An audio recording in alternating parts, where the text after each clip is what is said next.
So, was the Renaissance really a sudden rebirth that just popped Europe out of the so called Dark Ages? It's a huge question. Today, we're going to unpack this absolutely transformative period in Western history. I mean, this is an era that reshaped art, science, and how we even see ourselves in the universe. All right, here's our game plan. First, we'll ask if it was really a rebirth at all. Then we'll get into the Humanist Spark, the incredible new art, how science changed everything. And finally, we'll look at the complicated legacy it left behind. Let's get into it. Okay, Section 1, a European rebirth. So, let's start at the beginning. What was the Renaissance, really? The name makes it sound like this sudden dramatic break with everything that came before, but, well, the truth is way more fascinating. You know, the word itself actually comes from the Italian rinascita, which means rebirth. And what's wild is that the name wasn't given by later historians. It was coined by people who were actually living through it. A guy named Giorgio Vasari, an artist and historian, looked around and said, hey, we're breaking away from that old medieval stuff and bringing back the amazing art of ancient Greece and Rome. He saw it as a revival, happening right then and there. But was it really such a clean break? That's the million-dollar question, isn't it? The one historians still argue about today. Did this era of genius just appear out of nowhere after the Dark Ages, or was it more of a slow burn, something that grew out of the medieval world? We're going to keep circling back to this because it's key. Yeah, a super important thing to remember is that the Renaissance wasn't like a switch that just got flipped. It was this massive, sprawling movement that took place over like 300 years. It all started in Italy, right, with some early glimmers back in the late 1200s. From there, it just blossomed and spread all across Europe, with each place putting its own unique spin on it. All right, on to our next section, the Humanist Spark. So, what was the big idea, the intellectual engine behind all this change? It all comes down to one word that truly changed the world: humanism. Now, the first thing to get straight is that humanism was not about being anti-religion. Not at all. It was more like a massive shift in focus. Think of it like changing the camera angle. Instead of pointing it exclusively up at the heavens, humanists turned it to focus on people, right here on Earth. They believed that by studying things like poetry, history, and philosophy, the humanities, we could unlock the unique and extraordinary ability of the human mind. In a world that was so focused on the afterlife, this was absolutely revolutionary. And this little chart here really nails the difference. So, in the Middle Ages, you had scholasticism, which was all about trying to cram ancient thinkers like Aristotle into the box of Christian theology. But Renaissance humanism, it was completely different. They said, hey, let's go back to the original source texts, let's read them for what they are, use our own brains to figure them out. The whole focus shifted away from just logic and theology and toward human history, literature, and what it means to live a good life.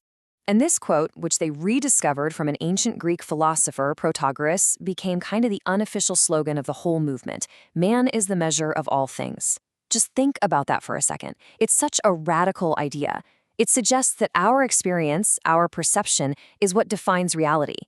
It puts humanity right at the center of the universe, which was a totally new and empowering way to see the world.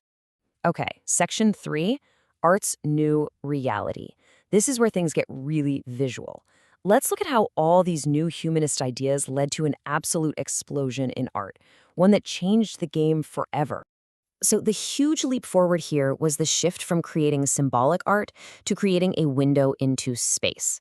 I mean, think about medieval art. It's often beautiful, but it's flat, right? The figures aren't quite realistic. The new goal was realism.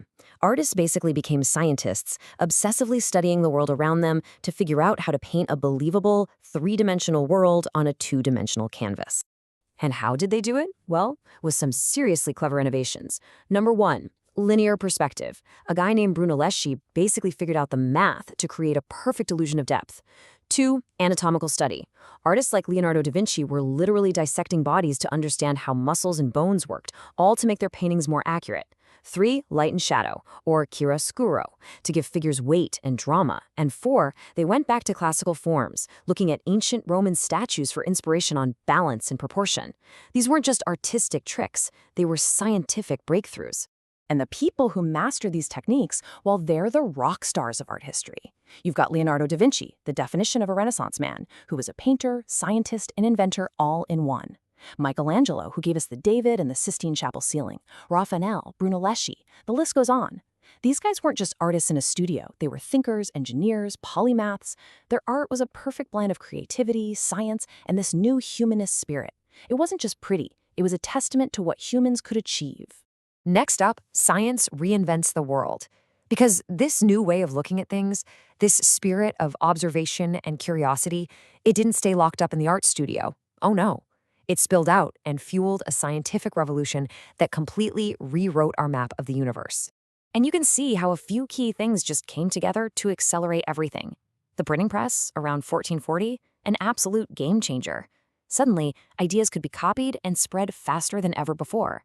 It's like the internet of its day. And at the same time, you have the age of discovery. Explorers are finding entire new continents that weren't on any of the old maps, which forced people to realize, hey, maybe the ancient authorities didn't know everything. For hundreds of years, if you wanted to know about medicine, you read Galen. If you wanted to know about the universe, you read Aristotle. Their word was law. But now people were starting to trust their own eyes more than old books. Anatomists like Vesalius said, you know what? I'm going to actually look inside a human body instead of just reading what Galen wrote. And astronomers like Copernicus started doing the math and realized, maybe the Earth isn't the center of everything after all. Direct observation was starting to beat ancient authority. Okay, final section, a contested legacy. So let's loop all the way back to that first question we asked. Was this a simple story of progress? Because, as you can probably guess, it's complicated. One thing to remember is that as these ideas spread out from Italy, it wasn't a copy-paste job. They changed. In Italy, humanism was very civic-minded, focused on things like good government. But when it got to Northern Europe, it became Christian humanism, which was more focused on reforming the church. And the art was different too. Instead of just classical myths, you start seeing these incredibly detailed paintings of everyday life, paid for by wealthy merchants instead of just the church or noble families. And you know, the way we even talk about the Renaissance has changed over time. For a long time, the popular story, thanks to a historian named Jacob Burckhardt, was that it was this heroic moment that rescued Europe from the darkness of the Middle Ages. But today, most historians push back on that. They see more of a continuity, arguing that the Renaissance didn't just appear out of nowhere, but actually grew directly out of ideas and trends from the late Middle Ages. It was more of an evolution than a hard break. And then you have some historians, like Johann Huizinga, who throw a real curveball. He actually argued that the Renaissance was a period of decline from the Middle Ages. It's a pretty bold take, right?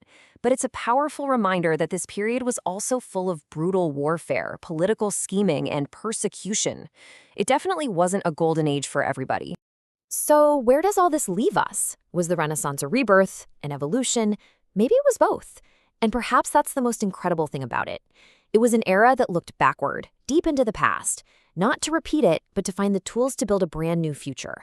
And that really leaves us with a question to think about, doesn't it? How do we look at our own past to invent what comes next?